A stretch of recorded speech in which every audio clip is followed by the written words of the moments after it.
Perguntou como foi convencer as pessoas a abrir mão dos interesses pessoais para apoiar a luta popular. Aí é que está, né? O interesse de classe é um interesse pessoal também.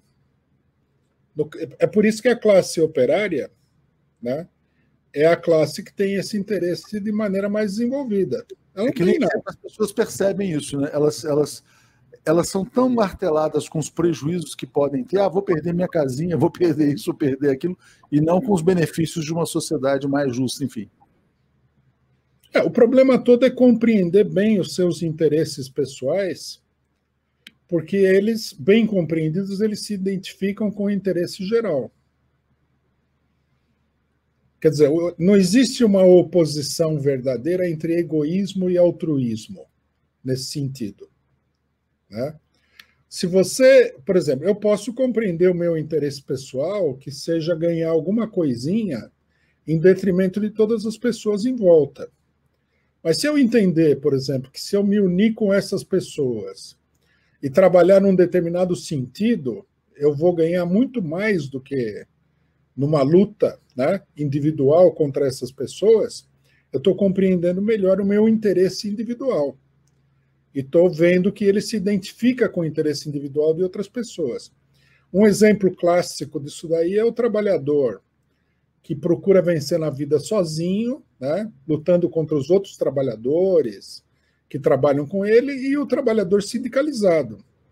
Ninguém tem dúvida de que os sindicatos e as organizações de trabalhadores conseguiram uma melhoria de vida muito superior a qualquer tipo de luta individual.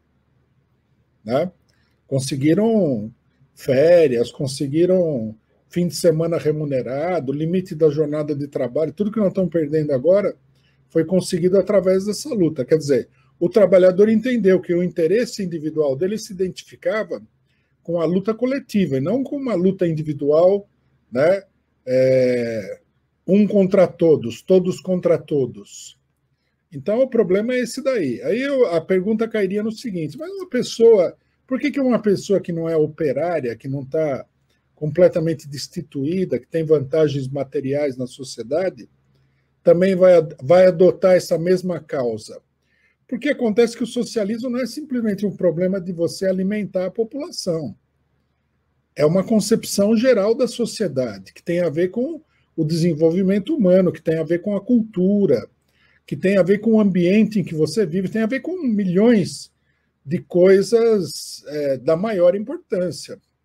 Então, mesmo uma pessoa que não seja da classe operária, um intelectual, uma pessoa de classe média, vai acabar adotando o socialismo com perspectiva, porque ele vê muito além da sua necessidade imediata ali, individual. Quer dizer, a luta de classes ela é baseada no interesse coletivo, que é uma, digamos assim, uma somatória, uma fusão de interesses individuais. Senão não teria, senão não tem interesse. O interesse tem que ser uma coisa que você quer, que você considera que para você é importante. Se não é assim, você não vai conseguir nunca ter um interesse de classe. Seria uma coisa abstrata, não seria um interesse. Seria um ideal moral, puramente. Interesse é assim, eu quero isso daí, eu não quero aquilo lá. Eu rejeito aquilo e eu quero isso, vou lutar por isso, porque é meu interesse fazer isso daí.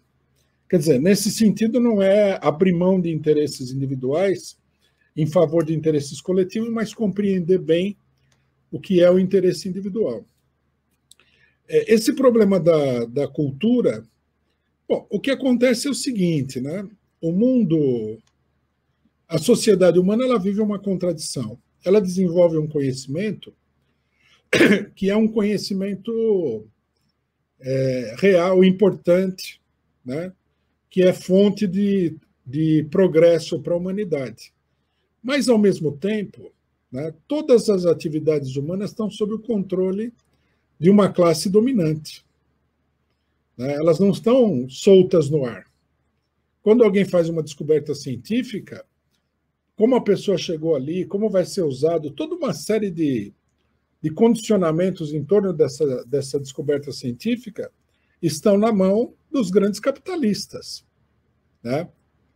Então, é uma contradição. Você tem a ciência, mas você tem também uma atividade extremamente negativa, prejudicial, destrutiva da ciência, porque ela está na mão dos capitalistas. No mundo de hoje não é só o aspecto destrutivo, é também a dificuldade de desenvolvimento. O capitalismo impede um verdadeiro desenvolvimento. Veja o caso do Brasil.